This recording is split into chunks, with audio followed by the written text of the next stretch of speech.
Zoro is one of the most conflicted characters in One Piece. As the right-hand man of the future king of pirates, his objective is to prevent any enemy from trying to harm his crew, even giving his life to save his companions. Along his journey, Zoro acquired some scars on his body, which will mark him for the rest of his life, making him remember the losses and victories he acquired during his journey as a Straw Hat Pirate. In today's video, we're going to talk about all the visible scars that Zoro has on his body, how these events happened in which he ended up getting injured, and the location of these scars. Guys, Zoro's body is covered in scars from his many battles, although only a few of those battle scars are visible on his body. Zoro has already faced several powerful enemies that have injured his body several times, causing small and even large scars on his body, but only the scars in which they are visible carry a very important meaning. Among the scars that Zoro has all over his body, the one that stands out the most is the one that extends from his left shoulder to his right hip, acquired during his defeat against the greatest swordsman in the world, Dracula Mihawk at Barati. Early on in the Straw Hat Pirates' adventure to become world-renowned as the Pirate King's crew, they ended up on Barati, a ship full of amazing cooks. Luffy stopped at this exact spot to find a cook for his crew. When the Krieg pirates arrived in Barati and started attacking everyone on this ship, Luffy manages to temporarily stop Krieg. Until a short time later, the greatest swordsman in the world appears in Barati. Dracula Mihawk, who had been chasing Krieg for some time, arrives at the scene and cuts Krieg's ship into 3 parts, which left everyone present scared and impressed with the swordsman's skill. One of the Krieg pirates shot him with 2 flintlocks, but Mihawk deflected the bullets with his Yoru sword, easily managing to redirect the projectiles in the desired direction. Upon realizing who was in front of him, Zoro is very excited to face the greatest swordsman in the world, to try to achieve his dream of becoming the greatest swordsman in the world. In order to fulfill an old promise made to a friend, Zoro challenges Mihawk to a sword duel. Mihawk did not consider Zoro as someone capable of rivaling him, but accepted the duel against him, saying that it would show the difference in strength between them without using his strongest sword. So Mihawk placed Yoru on his back while Zoro watched the next ones. Mihawk move. Then the greatest swordsman in the world draws his kogatana,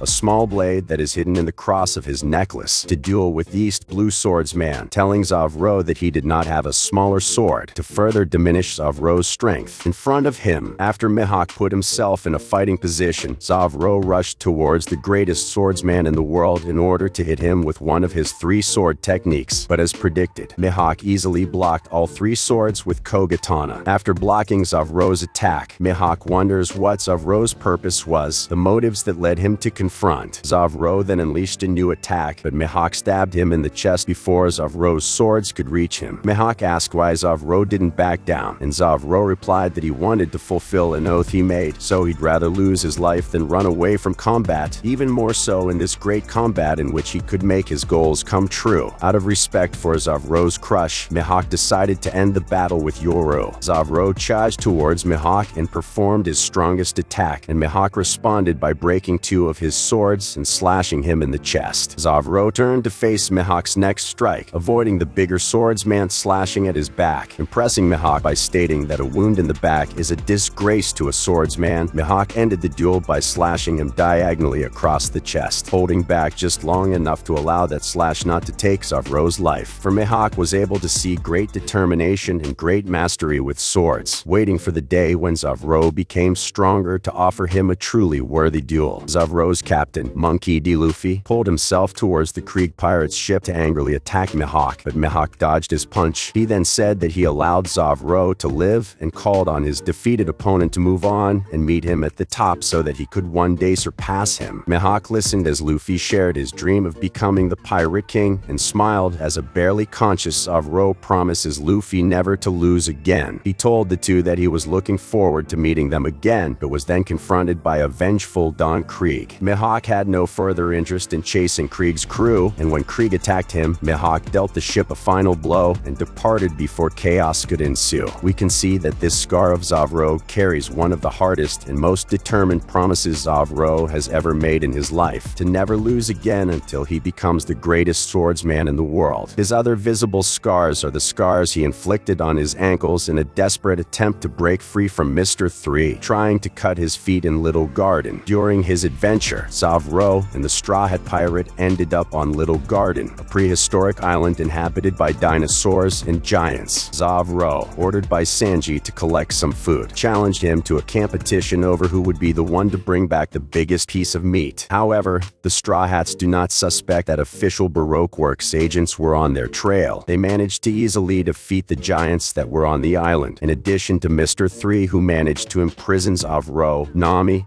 Vivi, and Brogy in a wax structure he made with the power of his devil fruit, making the wax cover his body little by little to the point where Mr. 3 managed to take their lives, offering them a slow death, leaving them unable to take any action. While they were in danger, Brogy says the only way to honorably lose his life was to give his all in those final moments. Zoro agrees and tries to do a risky and completely crazy action. He takes the sword and tries to cut his feet in an attempt to escape the wax structure created by Mr. 3, but Luffy arrived at the scene, so Zoro left the rest to him. Luffy tried to rescue his friends, but this only accelerated the deadly waxing process, prompting Zoro to strike an honorable pose should he lose his life after being covered in the wax. To make matters worse, Miss Golden Week interfered and revealed her own terrifying ability. Usopp freed Luffy from Miss Golden Week's control by burning Luffy's shirt. With Karo's help, Usopp and Luffy rescued Zoro, Vivi, and Nami. The newly freed crew managed to defeat Mr. 5 and Miss Valentine, while Luffy and Karu chased Mr. 3 and Miss Golden Week in the forest. Zoro was able to save Usopp from Mr. 5. The crew then left Little Garden while being propelled by the Island Eater, and then departed for Alabasta in search of freeing the country from the great enemy called the Crocodile. Again, Zoro got a scar during a decisive combat, but this time he caused its scar on himself in order to escape and managed to save his companions. And finally, the last visible scar that Zoro has, he acquired after the time skip. During his training with Mihawk, Zoro gained a scar over his left eye, obtained through unknown means. Many theorize that Mihawk may have been responsible for making this scar, since he was training with the greatest swordsman in the world, but for the cut to have been small, Mihawk would have had to use his Kogatana to get that scar. This scar has many mysteries behind it, but it is probably just something really visual, making Zoro gain a more menacing appearance and worthy of a true pirate. Zoro has already received several other injuries that could have formed a scar, although it didn't really become one because they don't carry a very important meaning to the story, like during the fight against Mr. 1, in which Zoro received several slashing blows to his body, which could easily have formed several scars on his body, scars which would carry great significance, since in this conflict, Zoro says that if a wound takes a man's life common, then a common man he could not be. In this confrontation, Zoro overcomes all his limits, becoming incredibly stronger, gaining the ability to cut his own steel, something he was unable to do before that fight. So those injuries Zoro received from Mr. 1 could indeed have become a scar, becoming something memorable, although Oda preferred not to become a scar. Zoro even received several blows from King during their confrontation in Wano, which could also cause him to acquire a new scar on his body, but that did not materialize either. So as we can see, Zoro has already entered into several confrontations, acquiring many injuries on his body, but unfortunately some of them did not become a visual scar of the character, although we know that these injuries that Zoro received in the past become something that made Zoro to evolve.